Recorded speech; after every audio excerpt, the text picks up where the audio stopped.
Howdy rowdy everyone, Lightning here. I am here with another Walking Dead video. I have been so bad with doing Walking Dead videos for a couple weeks now. It's mostly because I have no idea what to talk about. I could have talked about all the little teasers and stuff they put out, but it is so hard to cover all of that, especially when gaming is what I mainly do on this channel. But, like I said in my Walking Dead videos, I am going to be doing episode reviews in the back half of Season 9, so here we go. This is going to be my first review of a Walking Dead episode on this channel. So I'm going to be reviewing this Season 9, Episode 9, Adaptation, which is the mid-season premiere that premiered last week on Sunday. Alright, so I'm going to break this down from the beginning to the end of how the episode went. So, in the beginning, we cut back to the graveyard where we saw Michonne, Daryl, Eugene, Magna, Yumiko, and a deceased Jesus in the graveyard. It was just like right after Jesus died, and then they killed those 5 whisperers. But then they start hearing more whispers, and then Michonne tells, I think, what does Michonne do? Oh yeah, Michonne tells Magna and Yumiko tells them to go, to go, get ready to go, while Michonne and Daryl stay back to take down some walkers and some whisperers. We see Daryl notices that a walker has a knife in its hand. So he immediately realizes, like, he and Michonne caught on pretty quickly that these are people dressed up as walkers, and Daryl just shoots that whisperer in the head, takes him down, kills a walker, and then Michonne tells Daryl to help Aaron to get Jesus' body and go, while she takes down a couple of whisperers herself. She takes down 2 of them, and just the concept of what the whisperers do dressing up as walkers is just insane. Like, those 2 whisperers that Michonne kills, like, just hearing them scream, like, right after she slices them in the head is just, it's just like, what? That's a person? They're like, like, that's all, like that's what you hear from those 2 whisperers she kills. It's like, what? These are not walkers. They're people dressed up as walkers. Alright, after she dispatched of those 2 whisperers, and took down like a couple of walkers, she decided to make her way back to the gate so they can go. And while she had her back turned, a whisperer came up from behind her, charging at her with a machete of some sort. But then Yumiko saved Michonne by shooting that whisperer dead in the head. So I'm already really liking Magna and Yumiko, and I'm just liking their group in general. Like, not only just Magna and Yumiko, but Connie, Kelly, Luke. They're all awesome. I'm so glad that they've been introduced on the show, and I can't wait to see more of them. Alright.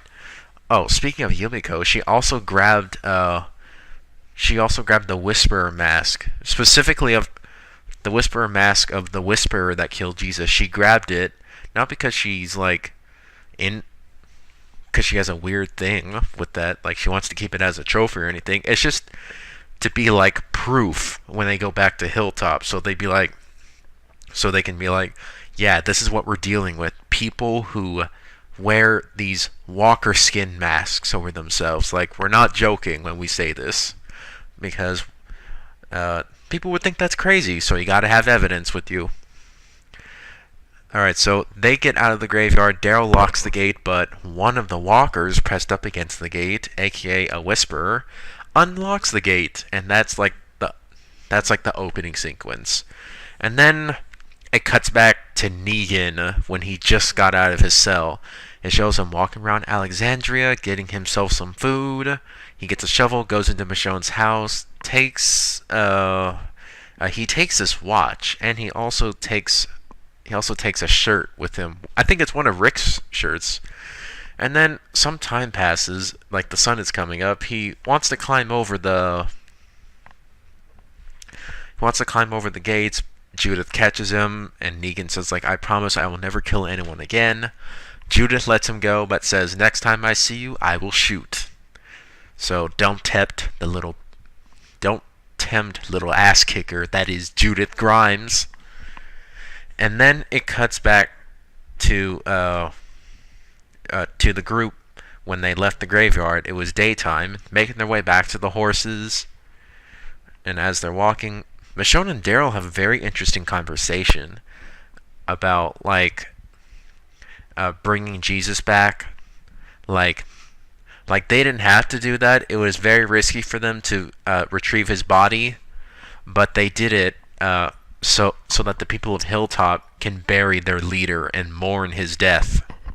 So I think that was very good on Michonne's part to do that. And then they bring up Rick and how they both are sorry that they couldn't find Rick's body, which, joke's on them. Rick is still alive, but they don't know that yet. And then they spot a small group of walkers on a bridge. So they decide to go dispatch of those walkers and test to see if they're walkers or if they're people dressed up as walkers. So Daryl shoots a walker in the leg. The walker doesn't go down, aka that's just a walker, not a person. But then he shoots another walker, and that walker goes down screaming, and it turns out it's a Whisperer. And then the walkers go to the Whisperer who is screaming and start eating him. So that is a very sick and twisted way to get back at the Whisperers like that.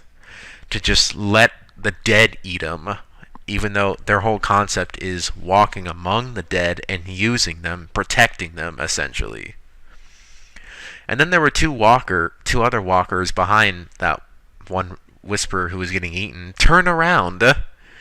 And Michonne was at the other side of the bridge, and one of the two Whisperers decides to pull out a knife and charge at Michonne. Michonne brutally kills him, cuts off his arm, and impales him through his stomach, or through his guts. Like, that is a horrible way to die. And then the other Whisperer pulls out her knife, but Daryl and Michonne have her surrounded. She drops the knife, drops to her knees, and says, please don't kill me. Daryl unmasks her, and it turns out it's just a girl. And the girl is begging them not to kill her. And Daryl notices a group of walkers and is like, we have no time. Let's take her back with us and find out what is going on. Who are these people? Let's get information out of this girl. So they bring her back to Hilltop and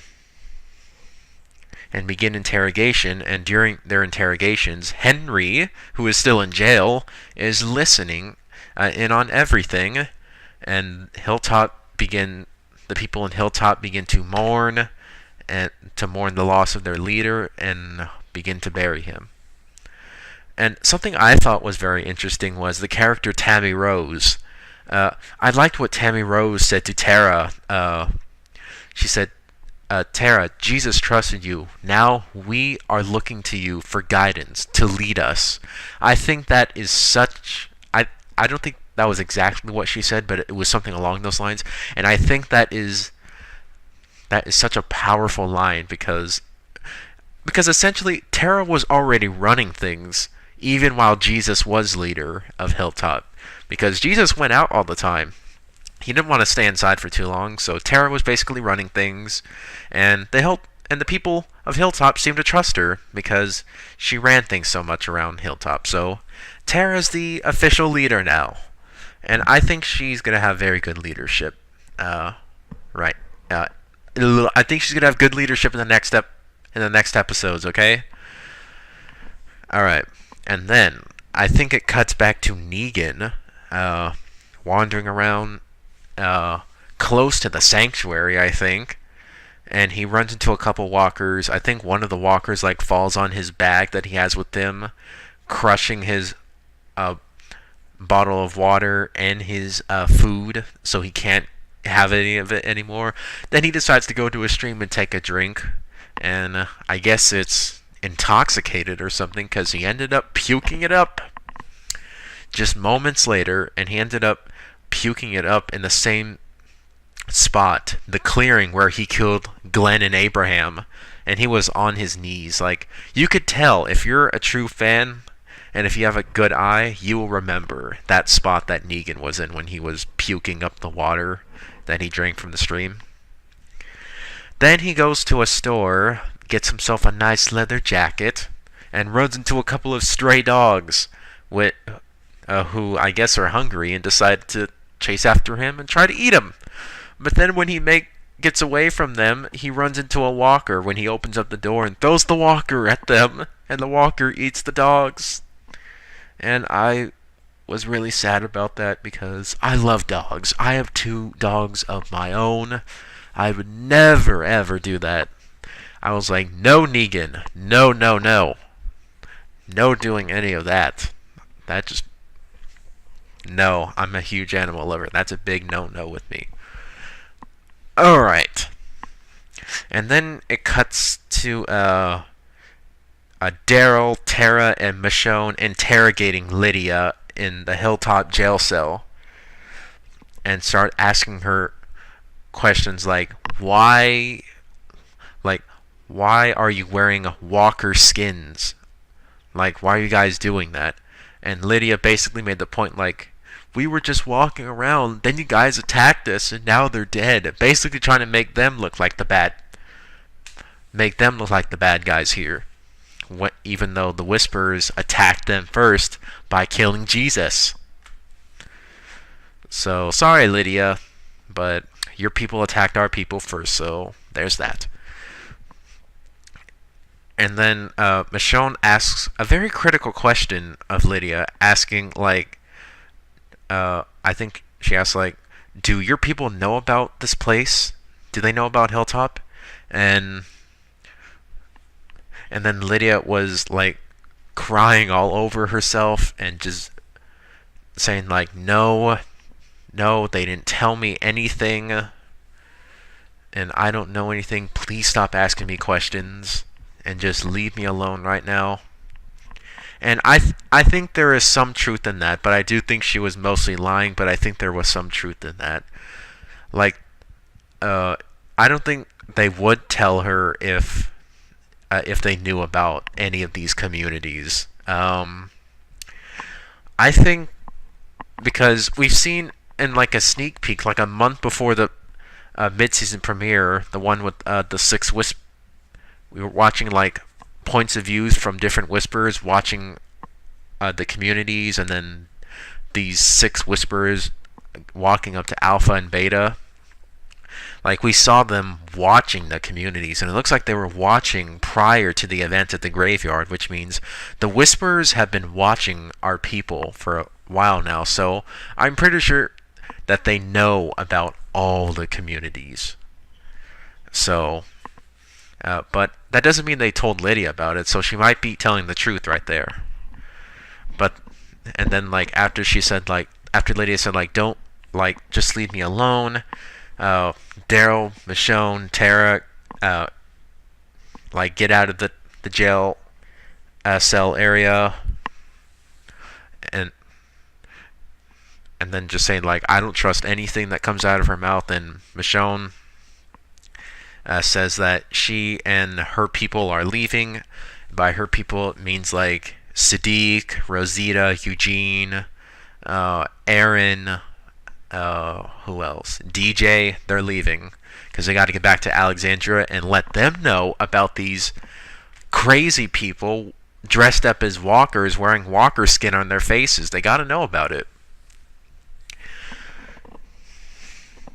But I think they stay for the funeral. And then, speaking of Rosita and Eugene, and Sadiq, Sadiq fixes Eugene's knee. his dislocated knee, pops it back into place, and Eugene starts confessing to Rosita that he's torn up about what happened to Jesus, and that it probably should have been him that met the end of that blade that killed Jesus, and that he was really scared for Rosita and would have been absolutely destroyed if anything had happened to her. And he was getting ready to confess his love to Rosita before Rosita ran outside and then puked. Now, a lot of people initially thought that she was puking because she was disgusted by Eugene and was like, oh my gosh, Eugene loves me. I mean, I think she kind of gets the hint that Eugene does love her, but we don't know because she hasn't talked about it at all. But then, like right when she went to go throw up, Sadiq went to her and was like, "Please just take it easy. You were out there for a while, so just take it easy." And she's like, "No, it's not that. I'm actually pregnant, and it's your baby, Sadiq." Because before Rosita and Gabriel got together, Rosita and Sadiq were messing around, and Rosita got pregnant. Now that could not have been too long ago that they were messing around. It seems like Rosita and Gabriel have only been together for like maybe a couple of weeks, because I don't see it being a couple of months, because Rosita's belly you would see a baby bump. So I'd say like Rosita and Gabriel have only been together for a couple weeks, and Rosita and Sadiq were probably just messing around before Gabriel. But now this is like the ultimate love triangle, and not Sadiq, but Rosita is in the middle of that love triangle with her messing around with Sadiq and being pregnant with Sadiq's baby. And then she's with Gabriel, and Eugene loves her. So that's the ultimate love triangle right there. Alright. Anyways. I think what happens after that is they have the funeral, and I think Aaron talks to Michonne and says, like, you were right. We need to focus on what's happening back at home instead of and said, like, we don't need any of these other communities like Hilltop or Kingdom or Oceanside. We don't need them. We can take care of ourselves. We need to focus on ourselves. So it's kind of sad that Aaron is now adopting Michonne's isolationist policy of just focusing on nothing but Alexandria and not bothering to help your friends or help your fellow communities when they're in need. Like, you don't have to just fully help all the communities, but you just need to find some balance of putting your own community first and being in contact with other communities. That's all I'm saying. But anyway, so Michonne and the Alexandria gang leave Hilltop to go back to Alexandria. And then I think right after Jesus' funeral, Daryl goes back down into the jail cell to interrogate Lydia a second time, and this time it gets much more intense. Daryl picks Lydia up and slams her against the jail cell bars and starts questioning her like, how many of your people are there? And she starts lying and says like, there are 10 of us. And then when asked and then when she was asked the question, like, why did your people kill our people? She said, like, we were always going to kill you anyways, because that's just the new normal. That's what people do nowadays. And that's a really messed up mentality, because it's the mentality of it's us or them. And if you think about it, that's the mentality that Rick and co. had back in season 5. I think it was like from the beginning of season 5, or the entire season of season 5, they had that it's us or them mentality. Like with the termites, with meeting Aaron, they were ready to kill Aaron. Imagine this: if Rick and Co. had not stumbled across Alexandria and became more civil, they probably would have ended up like the Whisperers, with the it's us or them mentality. So those are parallels that you can put together and see. But then as Daryl continues interrogating Lydia. Another question he asks, or I think he catches on. Like Daryl knows Lydia is lying about how many people there are, and he's like, "Don't lie to me." And Lydia is like, "No, it's just my mom. She's a good person. Please don't go looking for her. And we're never alone. We're always with the dead." And Daryl's like, "But you said your people are never alone, so why is it just your mom?" And she's like, "Oh, my mom was at the cemetery, but she got separated." Daryl calls her a liar and is getting ready to drag her up and outside to let the Hilltoppers have at her and possibly hang her, just like Maggie did to Gregory. And before Daryl could do anything, he was stopped by Henry, who was telling him to stop because she's just a girl, and she's probably not like the worst of the whisperers. Like with Lydia, we saw such an emotional and scared reaction. It could have all been a show, but I do think she was genuinely scared. Specifically of Daryl, she was genuinely scared. Michonne and Daryl, she was very scared of them. And after Henry yelling at Daryl to stop, Daryl finally lets her go, and she crawls back into her cell. And then Daryl confronts Henry as like, "You want to know what your purpose is to figure out how to wise your ass up."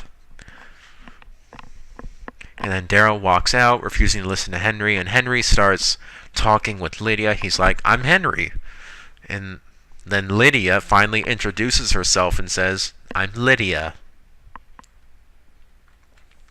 And they begin having a conversation while Daryl is sitting right outside, eavesdropping on their conversation.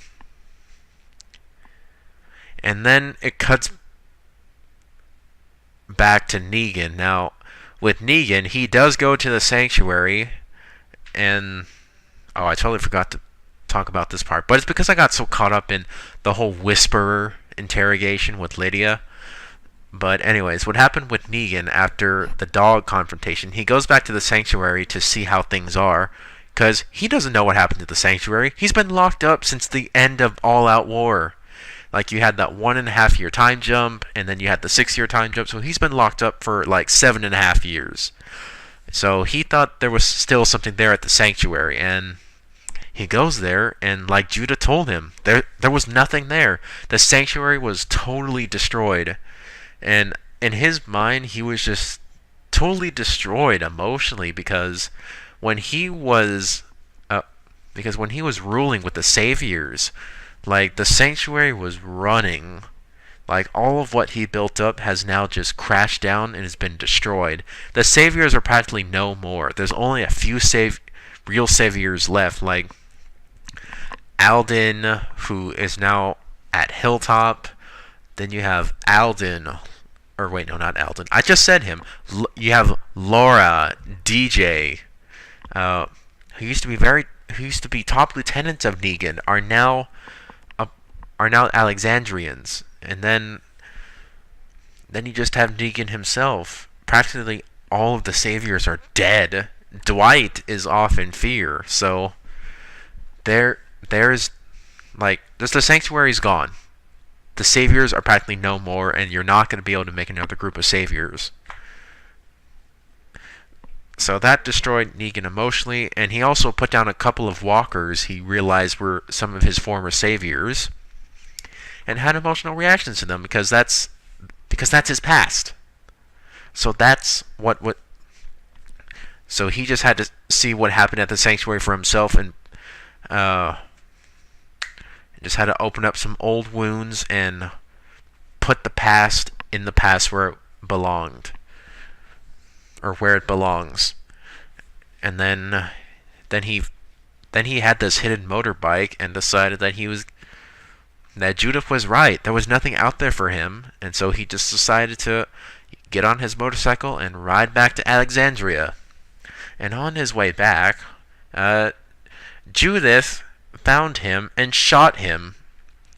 She technically didn't shoot him. She shot his bike, causing him to fall over and stuff. And she's like, And she's like, I said I would shoot. And he's like, oh, I know you said you'd shoot, but damn. And I think my favorite line from Judith was right after Negan cursed. He said, like, or I think she said, like, I told you there was nothing out there for you. He was like, you sure as shit did. And then she said, language. I'm a kid, asshole. That was such a funny line. That's probably the best line for Judith, to show how savage and sassy she is. So that was pretty funny. And then Negan gives Judith back her watch. She originally allowed Negan to keep the watch because she said that it would help him find his way. And she was right, because he did find his way. He found his way back at Alexandria. That's where he belongs. The sanctuary's no more. So he's going back to the... So Judith decides to escort him back to Alexandria, back to the jail cell. But will he stay in that jail cell for long? I don't think so. I think he and Michonne are probably going to have a conversation about that. And probably Judith is going to talk to Michonne about what happened with Negan and how he escaped. So that was all interesting. And then after all that happened, it cuts to Luke and Alden, who went out searching for our group who left the graveyard because they didn't come back for a while. And Luke finds all of these arrows in these trees, and they're Yumiko's arrows. And he can tell they are because Luke has seen Yumiko build so many of these arrows. And her arrows are very specific in the way they're designed. Like, the tips of the arrows are like bullet pins. So that's how you can recognize that those are Yumiko's arrows.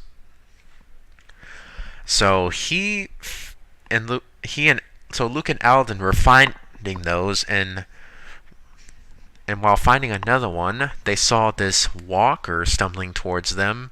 But then the walker stopped and just stared at them, and then all of these walkers, who were actually whisperers, started surrounding them. And then the one walker starts walking up to them, tosses them the arrow.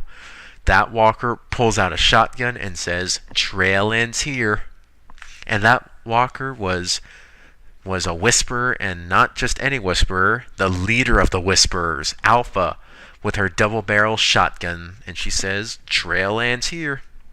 Or, yeah, she says it like this, "Trail ends here," like in a southern type of accent, which is very interesting for Alpha. Like, a lot of people were not expecting Alpha to have such a southern accent, but I kind of like it. It's very cool to see a British actress like Samantha Morton speak in a southern accent. Like, Andrew Lincoln was able to do it with Rick. So I think it's very cool. And a lot of people thought that Alpha was going to say, like, "Don't move," like she does in the comics, but "Trail ends here" makes sense because she lured Luke and Alden into a trap by using Yumiko's arrows, which is very clever of Alpha. Like, she's the most intelligent of all the Whisperers, aka that's why she is the Alpha. That's why she is the leader of the Whisperers. And then the episode ends. So that's all I wanted to cover in this episode. This was such a good episode. I mean, it's not like